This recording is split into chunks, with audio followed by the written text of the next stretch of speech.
Judul umpan balik aja nggak tahu kamu lihat isinya atau tidak, ya. Kamu sudah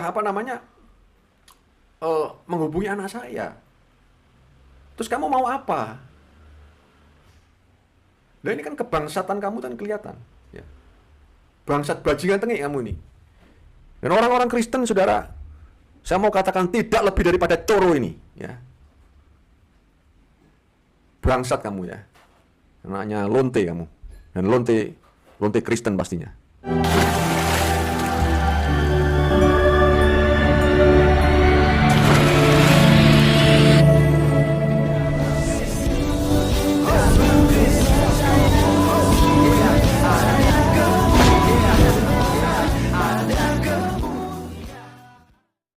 Salam teman-teman sekalian, berjumpa kembali dengan saya Arif Gula di channel TV Laskar Kristus ini. Pada kesempatan kali ini teman-teman sekalian, mari kita membahas mengenai ucapan Ustadz Agustin yang penuh dengan kotor ya, kebun binatang dan caci makian teman-teman sekalian.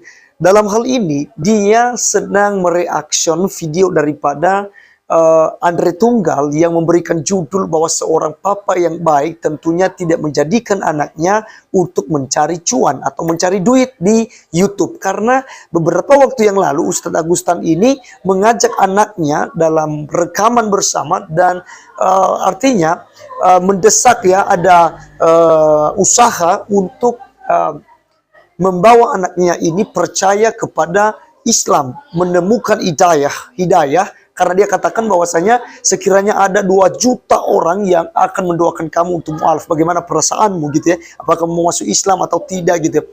Nah ini Andre Tunggal reaksional itu teman-teman sekalian. Nah ini yang menjadi menyebabkan Ustadz Agustin ini marah kepada Andre Tunggal ya. Karena pendeta Andre Tunggal ini menghubungi anak daripada Ustadz Agustin ya. Nah, teman-teman sekalian, kali ini saya mengajak kita untuk mendengarkan apa yang disampaikan oleh Ustadz Agustin. Dan nanti di akhir video seperti biasa kita akan memberikan pembelaan dan juga jawabannya. Oleh karenanya kita langsung saja melihat videonya berikut ini. Judul umpan balik aja nggak tahu kamu lihat isinya atau tidak, ya. Kamu sudah menghubungi anak saya. Terus kamu mau apa? Nah ini kan kebangsatan kamu kan kelihatan, ya. Bangsat bajingan tengik kamu ini. Dan orang-orang Kristen, saudara, saya mau katakan tidak lebih daripada coro ini, ya. Bangsat kamu ya. Anaknya lonte kamu. Dan lonte Kristen pastinya.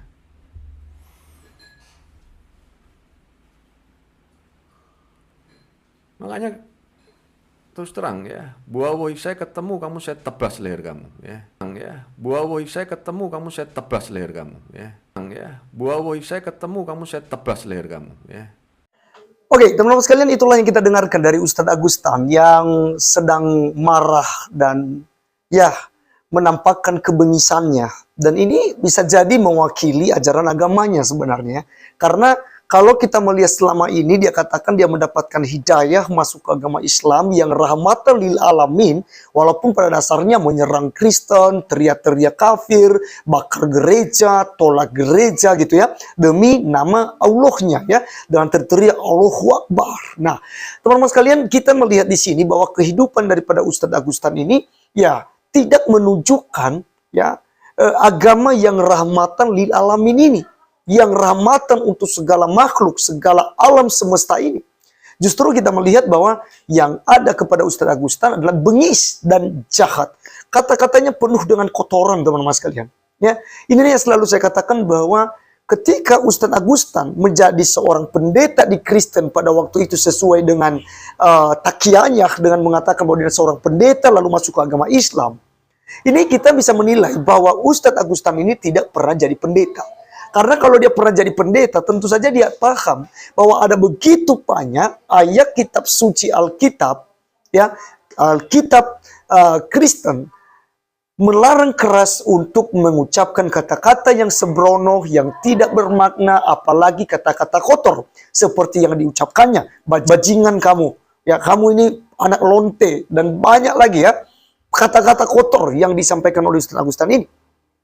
Nah, teman-teman sekalian, memang ini bukan video yang baru saja dari Ustadz Agustan soal caci makian yang diucapkan kepada orang Kristen. Tetapi ini adalah sesuatu hal yang sudah menjadi tabiatnya. Setiap kali dia berceramah, baik itu di masjid, baik itu di ceramah-ceramah pembinaan lainnya, sering menyerang Kristen dan menghinakan kekristenan. Nah, saat ini dia mengucapkan kata-kata kotor, bahkan ancaman kepada Andre Tunggal, ya, di mana dia katakan, kalau saya ketemu kamu, saya akan tebas lehermu. Ya, saya akan pancung lehermu. Saya akan potong lehermu. Karena memang itulah ajarannya, teman-teman sekalian. Kan ada itu ayat Al-Quran yang membenarkan hal itu. Dimanapun kami menjumpai mereka, pancung batang leher mereka. Bunuh para kafir. Bunuh mereka. Ya, di dalam kekristenan tidak pernah kita diajarkan demikian. Nah, kalau ada yang mengatakan sekarang di Islam tidak mengajarkan seperti itu. Nah, ini contohnya. Seperti Ustadz Agustan ini. Jelas-jelas menyudutkan kekristenan dan juga mewakili agamanya saat ini untuk caci makian dengan ajaran yang sangat sadis. Halal darahnya.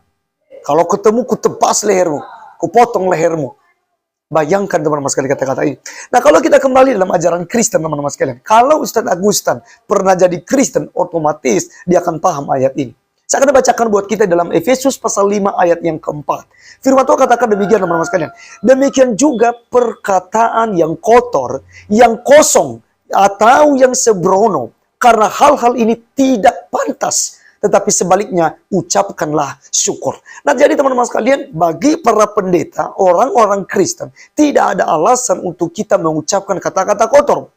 Contohnya, babi kamu, anjing kamu, atau apapun kita ucapkan kata-kata kotor. Itu tidak sepantasnya bagi orang-orang yang sudah menjadi Kristen sejati, yang mengikuti Kristus. Karena Kristus itu lemah lembut teman-teman sekalian. Dia mengajarkan kita kepada kalimat-kalimat yang memberkati. Kalimat-kalimat yang bermakna, yang membangun orang yang ada di sekitar yang akan mendengarkan. Nah, teman-teman sekalian, kalau kita lihat di sini, demikian juga perkataan yang kotor. Dia kata kotor itu teman-teman sekalian seperti yang disampaikan oleh Ustaz Agustan tadi. Kita melihat di situ bahwa penuh dengan kata-kata kotor. Kemudian dikatakan di sini yang kosong, yang tidak bermakna, yang tidak ada artinya. Contohnya bodoh, ya kan? Contohnya itu anak kurang ngajar ataupun anak nakal, ya. Ini adalah kata-kata kosong yang tidak bermakna dan tidak memberkati orang yang mendengarkan. Kita harus jauhkan hal itu. Atau hal-hal yang sembrono. Kata-kata yang sembrono. Ya, yang biasa kita bermain, kita ucapkan hal-hal yang mungkin tidak kotor bagi kita, tetapi bagi yang mendengarkan itu sangat kotor, ya.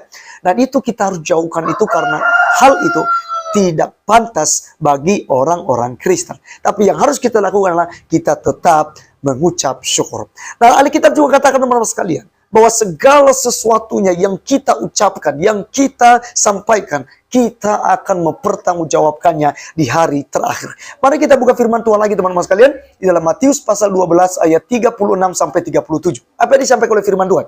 Tetapi aku berkata kepadamu, setiap kata sia-sia yang diucapkan orang harus dipertanggungjawabkannya pada hari penghakiman. Karena menurut ucapanmu engkau akan dibenarkan, dan menurut ucapanmu pula engkau akan dihukum. Maka teman-teman sekalian, kalau kita melihat di sini bahwa kata-kata kotor tadi, kata sia-sia, kata yang kosong, yang sembrono tadi, ini merupakan hal-hal yang harus kita pertanggungjawabkan di hari terakhir, di hari kiamat, di mana Tuhan Yesus Kristus datang menyatakan dirinya, kita diadili seadil-adilnya. Dan disitulah kita akan dituntut mempertanggungjawabkan segala perkataan sia-sia. Seperti tadi, bodoh kamu, kurang ngajar kamu, ya, binatang kamu, ya, anak tak berarti kamu. Banyak hal yang membuat kata-kata kotor ini, ya, akan membinasakan diri kita kelak, ya. Karena itu akan dituntut oleh Tuhan. Karena di dalam ayat 37-nya katakan, karena menurut ucapanmu engkau akan dibenarkan. Dan menurut ucapanmu pula engkau akan dihukum. Oleh karenanya teman-teman sekalian, sebagai pengikut Kristus, sebagai pengikut Tuhan Yesus Kristus, mari kita menjaga perkataan kita, mari kita menjaga hati kita, karena apa yang keluar dari mulut kita berasal daripada hati kita. Itu sebabnya Amsal pasal 4 ayat 23 berkata, jagalah hatimu dari segala kewaspadaan, karena dari situlah terpancar kehidupan. Jadi segala sesuatunya bersumber daripada hati kita, yang akan kita luapkan, yang akan kita ucapkan, yang akan menyakiti orang, yang akan membuat orang tersinggung dan marah. Itu berdasarkan daripada hati kita. Makanya Yesus katakan, yang menajiskan orang bukan apa yang masuk di dalam mulut. Seperti kita makan babi, kita makan asu, kita makan ayam, atau apapun yang kita makan, itu sama sekali tidak menajiskan orang. Tetapi yang menajiskan orang adalah apa yang keluar dari mulutmu. Karena apa yang keluar dari mulutmu berasal daripada hatimu, kata Tuhan Yesus Kristus. Nah, oleh karenanya teman-teman sekalian, kita harus menjaga itu sebagai orang-orang Kristen, sebagai pengikut Kristus. Kita jangan contoh seperti Ustadz Agustan ini tadi. Memang hidupnya memang penuh dalam kegelisahan, penuh dengan kebencian, penuh dengan dengki, dan juga penuh rasa sakit hati kepada orang-orang Kristen. Oleh karenanya teman-teman sekalian, kiranya video kali ini boleh menjadi berkat buat kita, dan sampai ketemu di video berikutnya. Tuhan Yesus memberkati kita. Salam.